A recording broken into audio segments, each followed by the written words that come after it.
Hello once again, Dartfish friends. How good is this? We're at the final, as you can tell, prize giving. Well, it's not a prize giving, it's the podium for the Otago Rally. It's Brighton Rugby Club. Is it Brighton Rugby Club?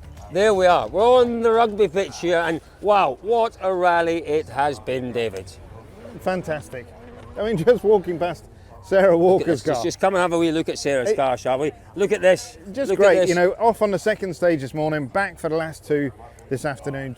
It's been an adventure for her. Fair play as well to get back out. You know, the great thing here is, okay, she was off on the second stage of the morning. They recovered that car and she got the last two stages of the rally under her belt. Wonderful. I'll tell you what, we will hear from Sarah in just a short while. But we're wandering, David, through some of these great cars that have been tackling some of these great stages. Today, though, has been quite different from yesterday. A different challenge out there. Well, certainly in terms of the weather. Okay, we had a bit of rain yesterday morning, but today it's been overcast, been cooler. But in terms of the terrain, three very different styles of stages. Through the gorge first thing, into the forest, and then obviously for Curry Bush, the last stage. Yeah. Much more of almost a kind of northland stage with a bit more camber in, but just we're 30k or something south of Dunedin. Yesterday was way further north. Yeah. Just either day, take your pick. You know, they're both got such challenge and just so entertaining. So just entertaining. Great day. And I tell you what, this has given you the chance to see some of these cars. There's such a great variety of cars that have taken part in this rally. Yeah, you know, yesterday was, thank goodness, a relatively trouble-free day. You know, we didn't see too many bingos. We didn't see too many cars not making it Turned through. around this morning, though, This didn't morning, it? that was the first stage, Hellier Gorge stage. Is it Hellier Gorge? No, I couldn't remember the. Can't remember the name of it, but John will know. John, what's the name of the first stage this morning? No, the gorge. What's the first word?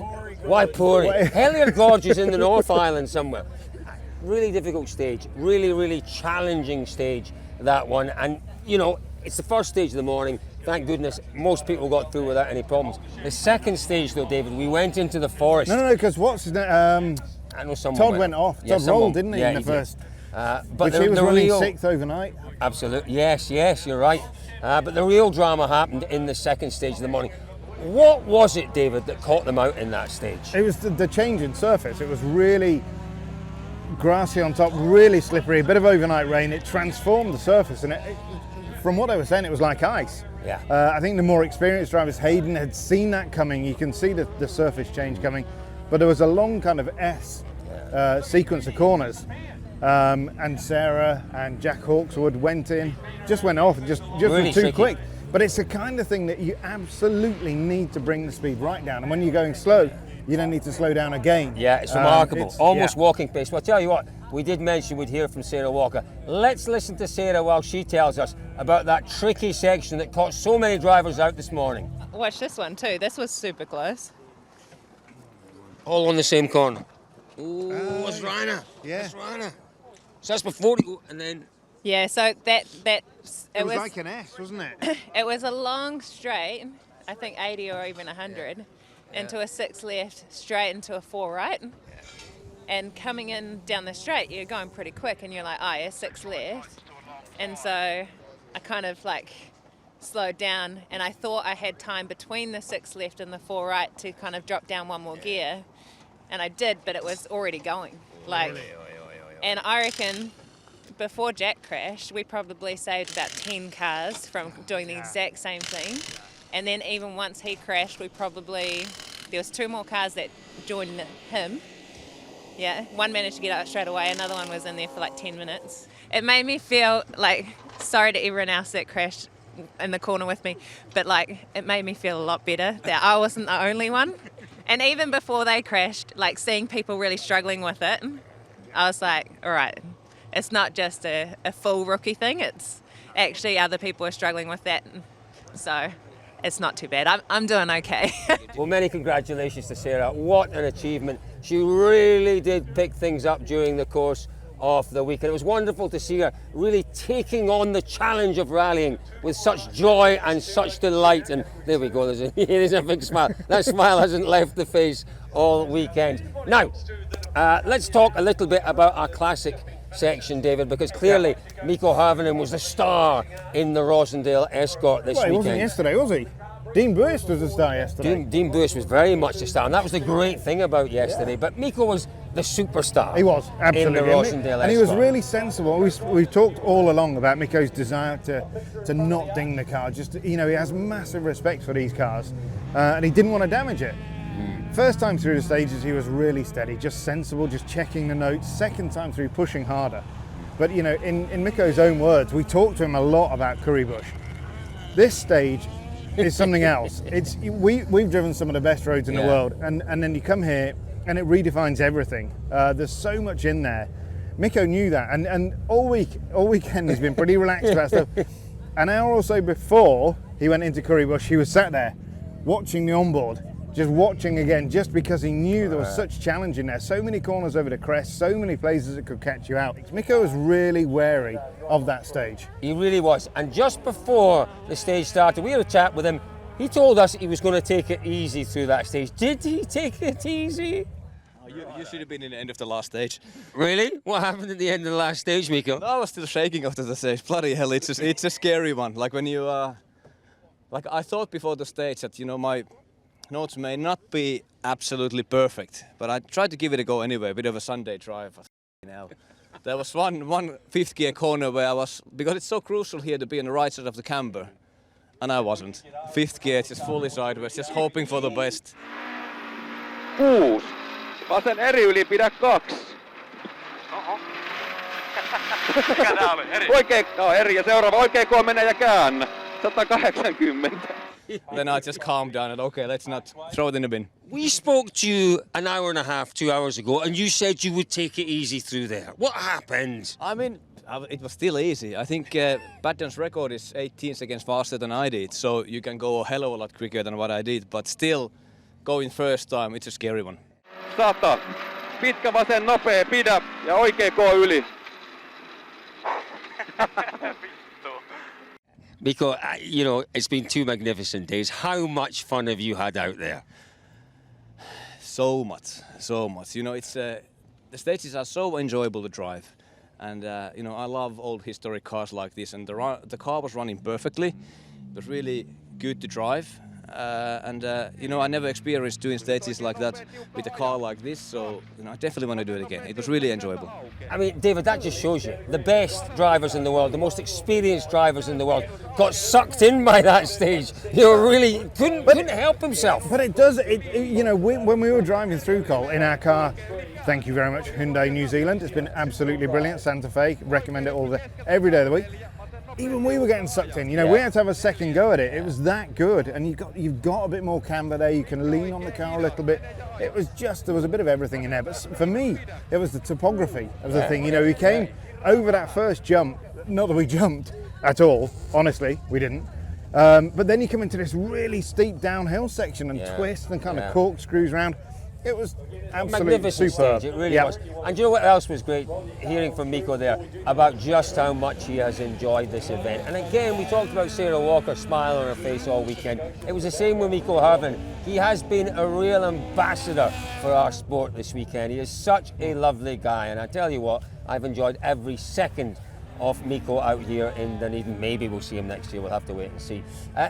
Well done, Mikko. He did win the classics, but Dean Buist, as you said, David, really pushed him hard. He did, and it was. I think it was a surprise to Dean himself that he was getting ahead of Mikko, but he just, again, Dean just needed to keep that in check because he knew obviously Mikko had got a bit in reserve, and we saw that today. Yeah, he pulled it out and he extended the lead and what have you. But it was just fantastic, great battle, and great to see people like Jeff Judd out as well, and just some amazing cars. Now, lots of different categories here this weekend. The four-wheel drive category, we've talked a little bit about the Subarus. Sarah was in one. It's a great initiative, this. The guy, Smithy, who's Mark Smith, who's running, his son, Tim Smith, debuting in a four-wheel drive this weekend, did a remarkable job. Let's hear from him. Yeah, it was entertaining, wasn't it? Oh, it was really good. It I always thought maybe it would be a lot different to the Starlet, what I'm used to, but actually it's as simple as going in on the front diff and leaving the corner on the rear diff. They do say that it's the good rally drivers learn in a two-wheel drive first, don't they? Oh, yeah, I'd say so. I mean, you've got to go through a rear-wheel drive at some point, so yeah, it's bloody entertaining. Jeez, what a car. What a car that is. What a performance from Smith Jr. in a car, David, that you and I didn't believe existed when we were told about it. It's quite some car. We were listening to this V6 engine. What's that? That's, you know, and we've got the most amazing car in America that we'll come to. Keep an eye out on dirtfish.com for a Ferrari engine Subaru, which takes it to another level. This one, though, is unbelievably affordable, reliable, competitive. The real benefit here is there's no turbo. It's not the engine's not generating a huge amount of under bonnet heat. It's reliable. It's affordability, David. Yeah. It's an affordable rally. It's been great. £25,000 or something. Remarkable, remarkable. It's been Even great he'd buy discovering one. that. He doesn't put his hand in his pocket for anything. Nothing. There's nothing in your in my pocket. pockets. Nothing in my pockets. They're empty, always empty.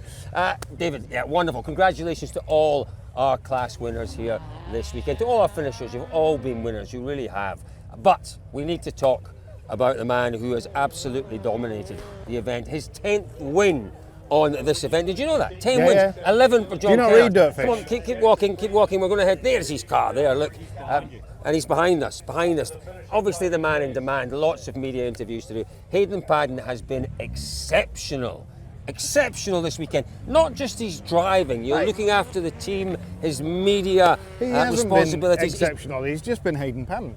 It's what he does. On a home round in New Zealand, he knows exactly what's required and he just delivers. He really does every deliver. time. He really does deliver. In terms of the performance, it is, you're right, it's exceptional. To be 2 minutes ahead. Yeah, At incredible. the end of Saturday. And then to take, nearly 50 seconds out on the Forest stage, first time through. Amazing. Let's hear from Hayden Paddon, our winner of the 2023 Otago Rally. Win number 10 on the Otago. That's quite some achievement. Yeah, it's a good number. It's probably a personal goal of mine to try and get that number. So there's a bit of pressure on because you know you've got a lot to lose, I guess, in that respect. But no, good weekend, really clean. Team's done an amazing job. Car ran faultlessly. Learned a lot about the car this weekend. So yeah, hopefully more to come. We know that you're continually pushing yourself to achieve more, to improve your driving. How did this stack up in terms of your driving this weekend? Oh, look, we kept it clean in the middle of the road. You know, in these sort of situations, you don't want to take any unnecessary risks because we want the car to come back straight as well. So you do dial it back an edge, if you like, but you're only talking a few tenths here and there. But all in all, still pushing hard enough to make the car work and to learn. But for sure, as I say, once we go back to Europe, we've got to lift the bar even higher, and this is what helps us do that. We've heard Mikko say that these roads are even better than Finland's roads. Well, that's good to hear from a finish, but yeah, look, everyone that comes here always loves the roads. I've never got anything bad to say. Yeah, surely some challenging stages out there, but us rally drivers, we don't want it too easy. You've got to have some challenging stuff as well. So, no, the more people that come down and get to experience it for themselves, they'll see that as well. So many congratulations to Hayden Paddon, to John Kennard, to the whole of the Hyundai team. They really have done. Hyundai New Zealand. Hyundai New Zealand? You think I'd be able to say that by now, wouldn't you? It's been an exceptional performance. I don't care what he says. It has been an exceptional performance from Hayden and the team. We've got to say, talk about Ari Pettigrew as well. He's Amazing. maybe the next thing. Yeah, he's just behind us there. Look, talk about. See, he's just such a slight lad, isn't he? You can almost miss him. He turned sideways. You didn't see him. Yes, the wee fella. You wouldn't see him. He's a wee fella, isn't he? Just an amazing. Given the issue with the engine, the overheating, to manage that all the way through today, it's been fantastic. A great job. Really, potentially the future of New Zealand rallying. Final word has to go to the organisers and the people of Dunedin, who really have done the most magnificent job as always here. They've welcomed us into their community, David, and I've enjoyed every single second of it. Totally. Rog, Norm, thank you so much. Thank you to everybody. Everyone, all the marshals, all of the people involved. We don't want to leave, do we? All of the competitors. I want you to leave, but we don't want to leave collectively. Off he goes. He's a bad boy, isn't he? Yeah, listen, it is a special rally. It really is. There's something really, really special. The roads are magnificent. The cars are magnificent. Dunedin is the most wonderful place. But more than that, the New Zealand and the Otago rallying community, for me, are very, very special indeed. Once again, an enormous thank you to everyone for welcoming us here to Dunedin and the Otago Rally. We will, fingers crossed, be back next year. Thanks very much, everyone.